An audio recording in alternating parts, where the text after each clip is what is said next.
இடம்பொருள் நேயர்களுக்கு வணக்கம். ஸோ இன்னைக்கு பார்த்தீங்க அப்படின்னா இந்த பாண்டியன் ஷோஸ் பாக்கியலட்சுமி மகாசங்கம் நிஜமாக நல்லாவே ஆரம்பிச்சிச்சு. டக்குன்னு நிறைய கதைகள் கொண்டு வந்தாங்க.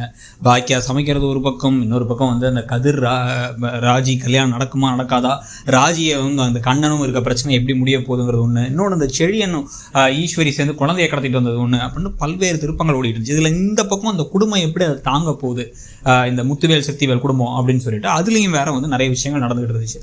ஆனால் போக கடைசியில் ஃபோக்கஸ் ஒரு இடத்துக்கு வந்துருச்சு. ராஜி கதிர் கல்யாணம் அப்படிங்கிறதுக்கு வந்தாச்சு. மிச்சம் எல்லா கிளை கதைகளையும் முடிச்சு பாக்கியா நல்லபடியாக சமைச்சு முடிச்சு அவங்களுக்கு பணம் வரும்ட்டாங்க. செடியன் குழந்தைய கை இங்கிருந்து தூக்கி பருத்தி மூட்டை குடன்ல இருந்திருக்கலாமே அப்படின்னு சொல்லிட்டு ஜெனி கையில் கொடுத்து அனுப்பி விட்டாங்க. அவரை ஆறுதல் படுத்தி துரத்தி விட்டாங்க. இந்த பக்கம் ஈஸ்வரி நீ இப்போ திருப்பி வந்து தானே திரும்பணும், வா ஊருக்கு அப்படின்னு கிளம்பி போயிட்டாங்க. இப்போ தான் பார்த்தீங்கன்னா அந்த கதிர்ராஜி திருமணம்.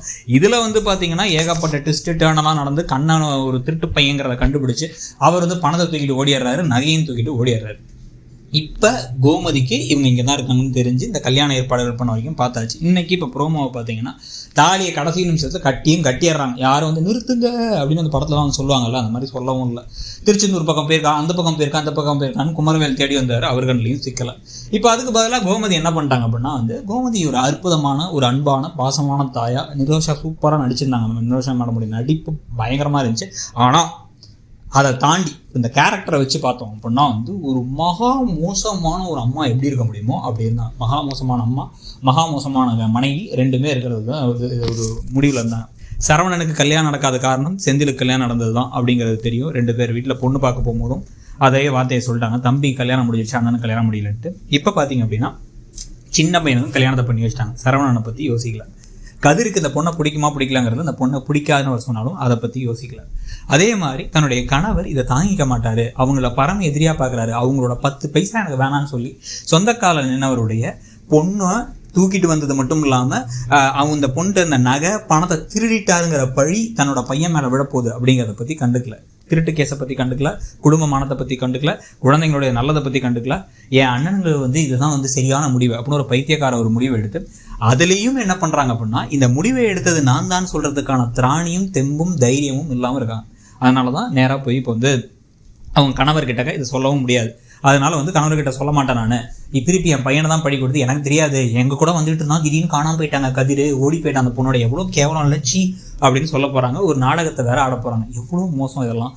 நம்பிக்கை துரோகம். ஒரு தாயா அந்த பையனுக்கு தான் மேலே பாசம் வச்சிருக்க பையனுக்கு செய்யக்கூடிய நம்பிக்கை துரோகம் இது, கணவனுக்கும் சரி. ஸோ இது மட்டும் இல்லாமல் இப்போ இந்த பணப்பிரச்சனையும் விழும். இது இல்லாமல் பார்த்தீங்க அப்படின்னா பாண்டியன் நெஞ்சை பிடிச்சிட்டு அங்கேயாச்சும் பாண்டியன் ஷோ சீசன் 1 கிளைமேக்ஸ் கிட்டக்க தான் மூத்திக்கு நெஞ்சொலி வர மாதிரி காமிச்சாங்க. இங்கேயே பாண்டியன் நெஞ்சொலி வந்துடும் போல இந்த காரியத்தெல்லாம் பார்த்தா. இது ஒரு பக்கம் ஓடிக்கிட்டு இருக்கு. இதெல்லாம் ஒரு பக்கம் இருக்கு. இன்னொரு பக்கம் பார்த்தீங்க அப்படின்னா குட்டி குட்டி கலாட்டாக்கள்லாம் வேற நிறைய கதையில் இப்போ நடக்க ஆரம்பிச்சிட்டு இருக்குது. ஏன்னா அந்த குமரவேல் ஏற்கனவே பல தடவை கதிர் மேலே கோபத்தை இருந்தார். அதை வேற ஒரு பக்கம் இருக்கு. இதில் இப்போ தாலியை கட்டின அப்புறமா பாக்கியாவை கிளம்பி அங்கே வர சொல்றாங்க. நீங்கள் தான் பார்த்தீங்க, நீங்கள் தான் கல்யாணம் பண்ணி வச்சிங்கன்னு சொல்லுங்கிறாங்க. இவங்க யாருன்னே தெரியாது, இவங்க எதுக்கு சொல்லணும்னு தெரியல. இவங்களும் சரி ஓகே வரேன் அப்படின்ட்டாங்க. ஏப்பா தம்பி, அமிர்தாவும் குழந்தையும் அங்கே தூக்கிட்டு போகிறதுக்கு கணேசொத்தம் காத்துட்டு இருக்காங்க. சரி எனக்கு டிவோர்ஸ் கேஸ் நடந்துகிட்டு இருக்கு. இவங்க அங்கே பிஸ்னஸ்லாம் வச்சுட்டு இருந்தாங்க. அதெல்லாத்தையும் விட்டுட்டு கிளம்பி இங்கே வராங்களாம். இவங்க இங்கே பார்த்தா கோபி ராதிகா இருக்க, கோபி ராதிகா இந்த பக்கம் இந்த அணியாவும், இவங்க பாக்கியா இந்த அணியாவும் இருந்து அதில் நடக்கக்கூடிய பிரச்சனைகள் வேற ஒரு பக்கம். இது எல்லாத்தையும் தாண்டி கண்டிப்பாக பாண்டியன் கதிரை வீட்டுக்குள்ளேயே விட மாட்டார். முடிஞ்சால் அவரே போலீஸ் ஸ்டேஷனை பிடிச்சி கொடுத்து கூட்டு போங்கடாங்க, திருட்டு போயிடலன்றார். நகையும் பணமும் இப்போ எங்கேருந்து கொடுப்பாங்க? கிடையாது, அது காணாமல் போச்சு. இப்போ இதில் இல்லாமல் இந்த ஒரு பிரச்சனை வேறு தனியாக ஓடிட்டு இருக்கு. இதில் எல்லா பிரச்சனையும் தாண்டி இவர் இப்படி ஒரு நம்பிக்கை துரோகி, எனக்கு வேணான்னு சொல்லிட்டு அவங்க அப்போ இவரே பையனை அடித்து துரத்தாத குறையாக துரத்திடுவார். அந்த குடும்பத்தையும் சேர்த்துக்க போகிறதில்ல. அவங்களும் பலாருன்னு கதிரை தான் அடிக்க போகிறாங்க. கதிரை ஒரு பலியாடாக்கியிருக்காங்கிறத பற்றி உங்கள் கருத்து என்ன?